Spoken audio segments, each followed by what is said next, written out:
কিছু ওষুধ আছে যেমন পার্কিনসন্সের ওষুধ বা প্রেশারের কিছু ওষুধ যার থেকে পায়খানা কষে যেতে পারে। স্টুল হ্যাবিট, পায়খানার হ্যাবিট ঠিক করতে হবে। প্রত্যেক দিন ঘুম থেকে উঠে পায়খানায় গিয়ে বসতে হবে এবং কিছু একটা খেলে পায়খানার গতিটা বেড়ে যায়, পেটের গতি বেড়ে যায়। তো ঘুম থেকে উঠেই একটু চা খেয়ে বা গরম জল খেয়ে পায়খানায় গিয়ে বসতে হবে এবং সেখানে 10 থেকে 15 মিনিট কাটাতে হবে। বাচ্চাদের ক্ষেত্রে কনস্টিপেশন একটা বড় প্রবলেম। তাদের ক্ষেত্রে মাদের বোঝাতে হবে যে প্রত্যেকটা খাবার পরে পেশেন্টকে পায়খানা বাচ্চাদেরকে পায়খানায় বসানো। বাচ্চাদের এই হ্যাবিটটা তৈরি করতে হবে। খাওয়ার পরে পেটে একটা গতি আসে, যাকে বলে গ্যাস্ট্রোকোলিক রিফ্লেক্স। খাওয়ার পরে একটা পায়খানার বেগ পায়, সেটাকে কাজে লাগাতে হবে, তৈরি করতে হবে। বয়স্কদের ক্ষেত্রে বিশেষ করে অনেকে যেটা করেন হচ্ছে পায়খানা হচ্ছে না, পায়খানা কষে যাচ্ছে, তো আঙুল দিয়ে পায়খানা বার করছেন। এটা কিন্তু স্ট্রিক্টলি প্রহিবিটেড। এটা পেশেন্টদের বারণ করতে হবে যেন আঙুল দিয়ে পায়খানা না বার করেন।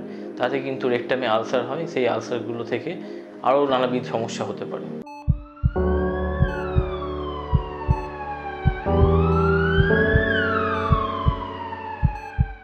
নমস্কার, আমি ডক্টর সমীক ব্যানার্জি।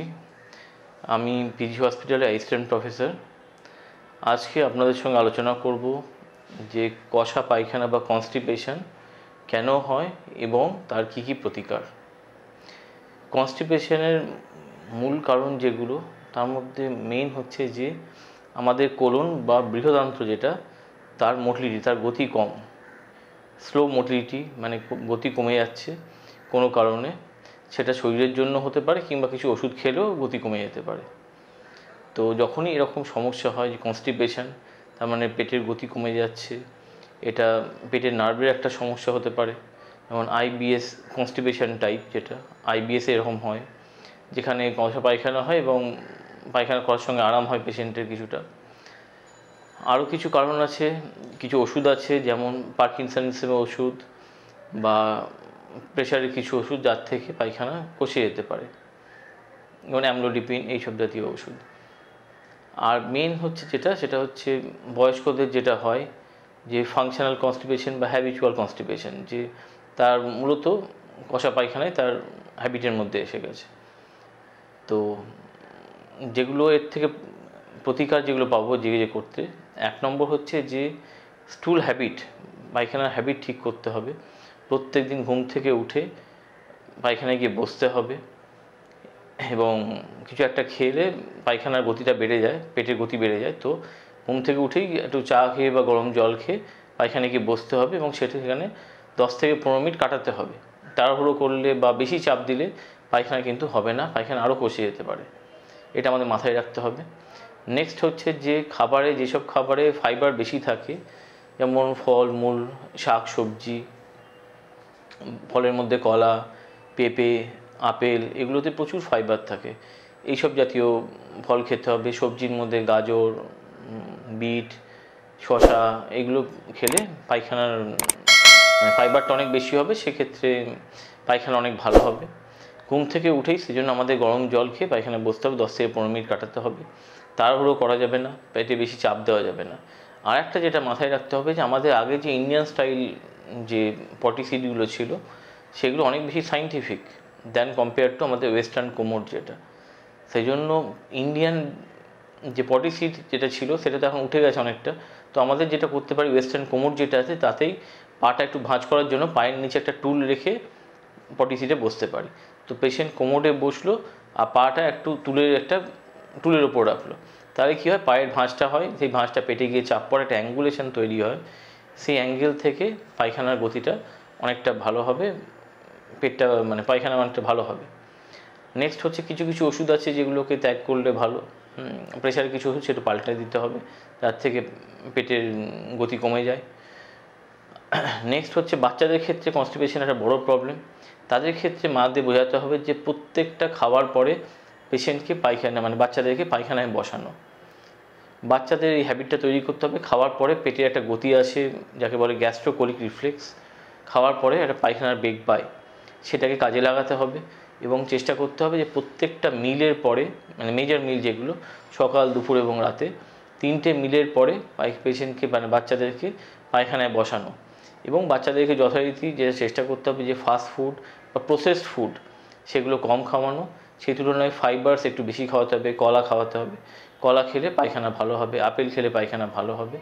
ফল একটু বেশি করে খাওয়াতে হবে এবং প্রসেস ফুডস, বাচ্চারা এখন যেগুলো বেশি করে খাচ্ছে, চিপস খাচ্ছে বা আরও বিভিন্ন প্রসেস ফুডস খাচ্ছে, সেগুলোকে কমিয়ে দিতে হবে। চিপস, প্রসেস ফুড এগুলো খেলে কিন্তু পেটে নানা রকমের ব্যাধি হয়, যেমন ইনফ্লামেটরি বাউল ডিজিজ, কনস্টিপেশন, এগুলো অনেক বেড়ে যায়। নেক্সট হচ্ছে আমাদের জানতে অনেকে বলেন যে দুধ খেলে কী হয়। দুধের সঙ্গে পায়খানা খুব বেশি সমস্যা হয় না, কিন্তু অনেকে ল্যাকটোজ ইনটলারেন্স থাকে, তার থেকে আপনার ডায়রিয়া হতে পারে। যেগুলো কমন ফুড অ্যালার্জি, যেগুলো থেকে ডায়রিয়া হয়, যেগুলো আমরা বারণ করি পেশেন্টদেরকে খেতে যাতে ডায়রিয়া হয়, যাতে ফুড অ্যালার্জি থেকে ডায়রিয়া হয়, 1 নম্বর হচ্ছে আটা ময়দার জিনিস, 2 নম্বর হচ্ছে দুধ, 3 নম্বর হচ্ছে ডিম, 4 নম্বর হচ্ছে সয়াবিন, 5 নম্বর হচ্ছে সামুদ্রিক মাছ এবং 6 নম্বর হচ্ছে বাদাম। এই 6টা জিনিসকে অ্যাভয়েড করতে হবে যাতে ফুড অ্যালার্জি থেকে ডায়রিয়া হচ্ছে বা পেটের সমস্যা হচ্ছে। এই কমন জিনিসগুলো হচ্ছে আপনার পেটের মেন কারণ। নেক্সট হচ্ছে কনস্টিপেশনের আরও কী কী করতে হবে। বয়স্কদের ক্ষেত্রে বিশেষ করে অনেকে যেটা করেন হচ্ছে পায়খানা হচ্ছে না, পায়খানা কষে যাচ্ছে, তো আঙুল দিয়ে পায়খানা বার করছেন। এটা কিন্তু স্ট্রিক্টলি প্রহিবিটেড। এটা পেশেন্টদের বারণ করতে হবে যেন আঙুল দিয়ে পায়খানা না বার করেন, তাতে কিন্তু রেকটামে আলসার হয়, সেই আলসারগুলো থেকে আরও নানাবিধ সমস্যা হতে পারে। তা আঙুল দিয়ে পায়খানা বার করা যাবে না।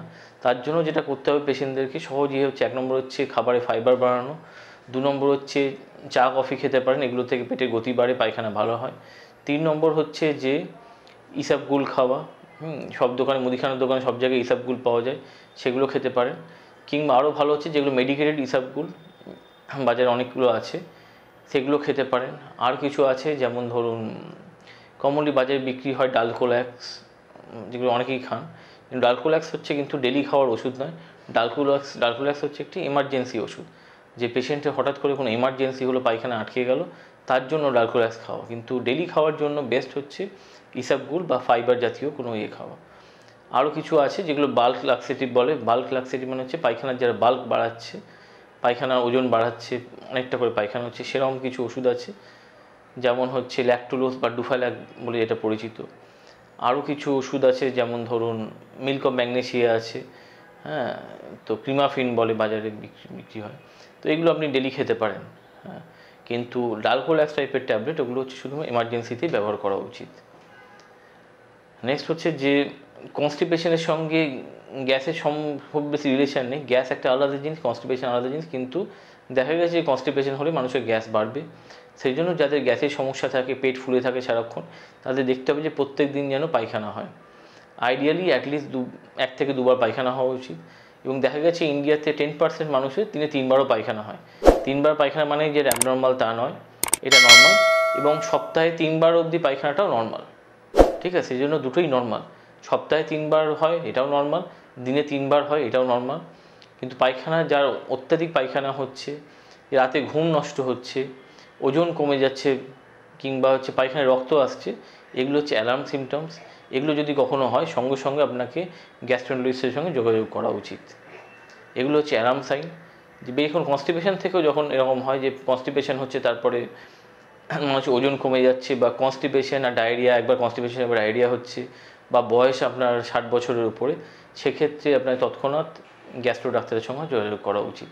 কারণ এক্ষেত্রে আপনাকে কোলোনোস্কোপি করে দেখতে হবে এবং আরও কিছু রক্ত পরীক্ষা করে দেখতে হবে যে রক্ত কমে যাচ্ছে কি না বা পায়খানায় রক্ত যাচ্ছে কি না, সেগুলো দেখে নেওয়া।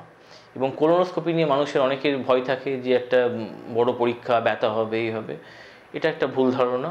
হালকা একটা ব্যথা হয়, কিন্তু সেটা 5 থেকে 7 মিনিটের ব্যথা, এবং অনেক ওষুধ আছে সেই ব্যথা কমিয়েও রাখা যায়। 2 নম্বর হচ্ছে যে বয়স্কদের ক্ষেত্রে অনেক সময় মানুষকে ঘুম পাড়িয়ে বা অজ্ঞান করিয়ে কোলোনোস্কোপি করা যায়। কোলোনোস্কোপি নিয়ে কিছু ভ্রান্ত ধারণা যে প্রচণ্ড ব্যথা, সেটা একটা নিয়ে ভয় পাবেন না। এবং ব্যথা হলে তার জন্য ওষুধ আছে। হালকা ব্যথা হয়, তাদের নিয়ে ভয় পাওয়ার কিছু নেই। কিন্তু আপনাকে কোলোনোস্কোপি অবশ্যই করাতে হবে যদি আপনার এই অ্যালার্ম সিমটমগুলো থাকে, যে ওজন কমে যাওয়া, পায়খানায় রক্ত যাওয়া, বা পায়খানার জন্য আপনার রাতে ঘুম নষ্ট হয়ে যাচ্ছে, রাতে ঘুম ভেঙে যাচ্ছে পায়খানার জন্য, সেটা অবশ্যই আপনাকে মাথায় রাখতে হবে। এবং কোলন ক্যান্সার হচ্ছে একটা বড় ব্যাধি, যেটা এখন দেখা যাচ্ছে সব বয়সেই হচ্ছে। আগে শুধুমাত্র বয়স্কদের হতো, এখন কিন্তু কম বয়স্ক, বেশি বয়স্ক সবারই হচ্ছে।